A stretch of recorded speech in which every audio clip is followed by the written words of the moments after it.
Hello.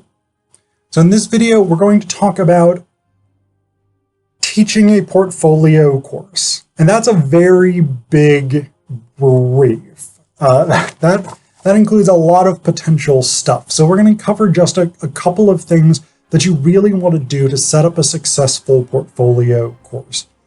As always, I'm drawing on my own experience teaching in two different portfolio systems, but also Nadra Reynolds and Rich Rice's book, Portfolio Teaching.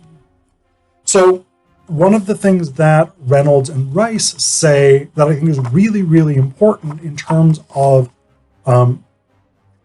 planning a portfolio course or teaching a portfolio course is that you need to help students actually understand what that means. So they say here, for instance, students must be able to see how their work fits into the larger project of creating a portfolio. They will need to reflect on these connections informally throughout the semester. Most students will probably not have ever taken a portfolio course before, so they don't know how to do this kind of thing, and that's really, really significant. You will need to prep them. You will need to lay the groundwork for them to understand exactly how a portfolio course works. And that's going to involve not just sort of some front-loaded information about portfolios, but that's going to involve steps throughout the semester. So those things need to be planned in advance. They also talk about a couple of things that students may need to know right from the beginning. So they say here, details aren't necessary, but it's important to let students know the nature of the portfolio, required or optional, its format, paper or electronic, and its focus, process, best works, or some hybrid you've considered carefully. It's best to announce and emphasize the stakes, expectations, and required elements during the first class meeting. Yeah, I think this is absolutely crucial to a successful portfolio class because, again, most students will not have experience with this. So the idea of how you even approach a portfolio will be alien to them. And you need to do as much work as you can to help them figure out what this thing is. Now, if you have specific expectations, so again, things like if you want a process-based portfolio where you show how their work grows or changes or improves over the course of the semester, that needs to be specifically laid out at the beginning of the class so that students can start thinking about that.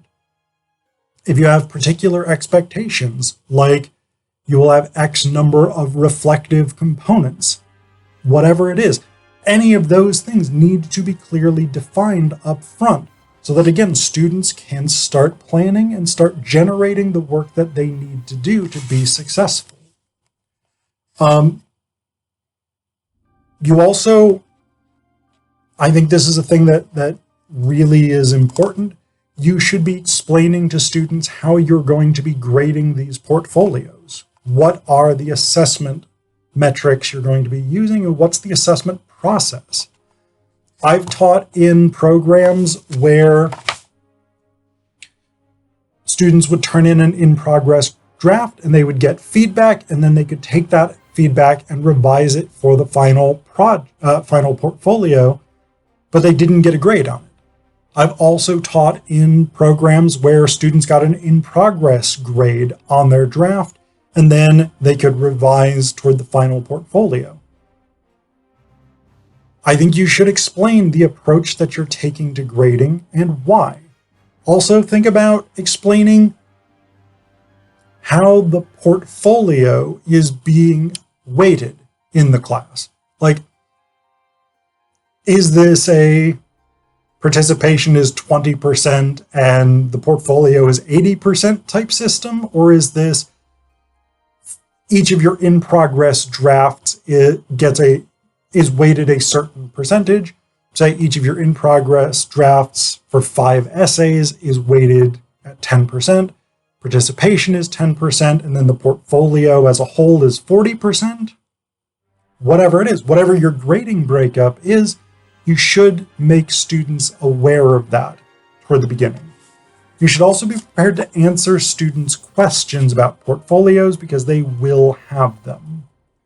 So some of the questions that Reynolds and Rice give are, what goes into my portfolio?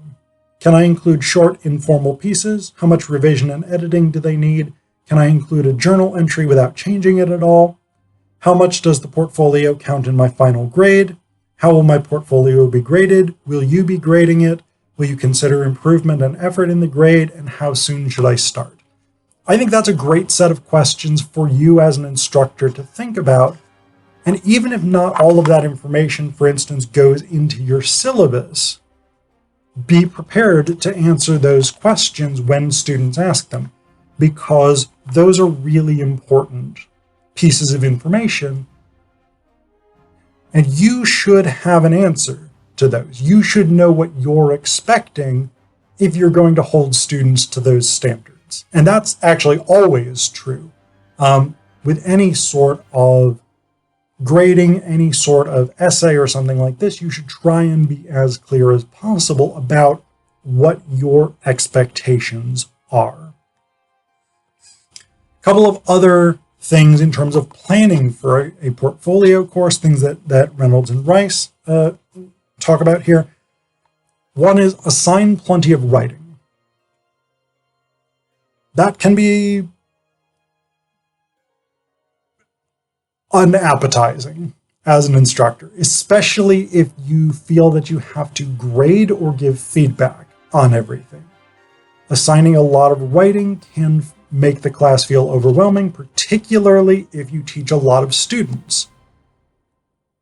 Don't necessarily feel that you have to grade everything or give feedback on everything. Major things you should. In progress drafts of projects, yes, you should absolutely be giving feedback on them, in my opinion. You should be grading them if you're in a system where you're grading those in progress draft. But if it's things like keep a daily journal, like I've had students do daily notebooks or journals or things like that, and then, yes, check it off. You've done it. I'm not reading them. I'm not giving feedback to them. I'm literally looking at it saying, yes, it's done. That's totally fine. Short writes, things like that, reflective pieces, you may or may not read them and give feedback on them, but you can give very minimal feedback on a lot of those. So you probably better than anybody else know how much time you have to devote to the grading, but you can assign students writing to do that you don't necessarily fully engage with. But you want them generating material that they can potentially incorporate into their assignments. Another thing here that they say is practice multiple kinds of assessment, but don't feel you must grade everything. So again, the don't feel that you need to grade everything connects to what I had just said, but have students do multiple types of writing, and you may give multiple types of feedback. You may give multiple types of responses, whether that's grades, whether that's written comments, whether that's just a check mark that you've done it, whatever it is. Totally fine. And then the third thing that they say in terms of planning the course is to make reflection routine. So regularly have your students do something written, something not necessarily super formal, but something at least semi-formal, something that will actually force them to think critically about the type of work that they're doing. Whether that's, again, a sort of writing notebook or a diary or something like that, whether that is cover letters for drafts of projects, but you want to build in those reflective components because, again, one of the key features of a portfolio is reflection. So you want them to get into that habit. Now, later on, when students have actually generated the material and they're starting to pull together their portfolio, some of the things that you want to do in order to help, or questions you can give them, things that you can get students to think about in order to help them make smart choices about what to include. Reynolds and Rice have this list here of things that students should be doing as they're starting to select materials or artifacts for the portfolio. Review the collection, categorize the artifacts, analyze trends or patterns, consider navigational schemes or themes, weight all the options and compare storyboards and plans, surf the web for models, and create new artifacts. So basically go through what you have, figure out how some of these things are related, what story this portfolio tells, or what story you can arrange things to tell, how you would arrange things to tell that story, etc., etc. These sorts of things. They've also got they've got like 2 pages or page and a half here of generative questions.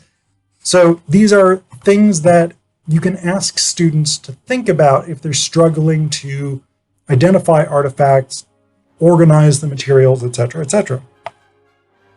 So you might ask them to think about their navigational structure, organizing theme, or central metaphor. What is this portfolio attempting to portray, and how? Does it want to show progress, show steadfastness or consistency, show flexibility, show creativity, show independence? So what do you want your reader to see and understand about you as a writer from this portfolio? Other things you can think about in terms of choosing artifacts. What's in your working folder? What's in your set of artifacts that you can choose from? Which piece could you start working on right now knowing you could make it better? So where is there room for improvement? What are you most energetic or excited about revising? Are there things that you just feel good about, pieces that you are happy with or proud of? Are there things that your peer reviewers really liked? Are there things that other readers have really responded well to? Were there projects or pieces of writing that surprised you? Were there things that made you want to learn more about the subject? Were there things you worked really hard on? Were there projects that you didn't seem to be successful with, but you ended up doing well on? What was the most difficult thing that you wrote? And what are you most proud of? These are some things you can think about in terms of choosing what does and doesn't get included in a portfolio.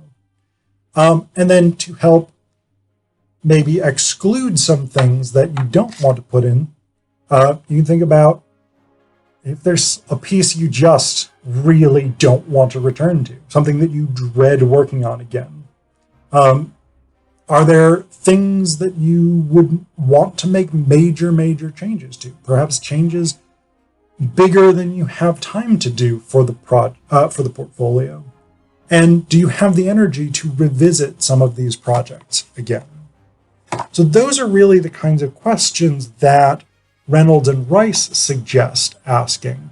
And then the other big thing that I think is a really good thing to do, that's, again, kind of dependent on how many students you have, is conferences, planning conferences. I've worked in programs where we were required to meet with students. Students were required to come in and meet with us and sort of figure out what they wanted to do. Again, if you've got a lot of students, like this semester, at least on paper, I have 96 students. It's not really feasible to meet with 96 students, particularly if it was toward the end of the semester and like the last 2 weeks or something, where they were maybe that's when you're really turned toward the portfolio and we're working through revision, we're working toward pulling everything together. That's way too many students to feasibly meet with. So you can do group conferences, or you can make conferences optional. Though if you make conferences optional, I would incentivize them in some way, beyond just your grade will be better if you come and get help on this.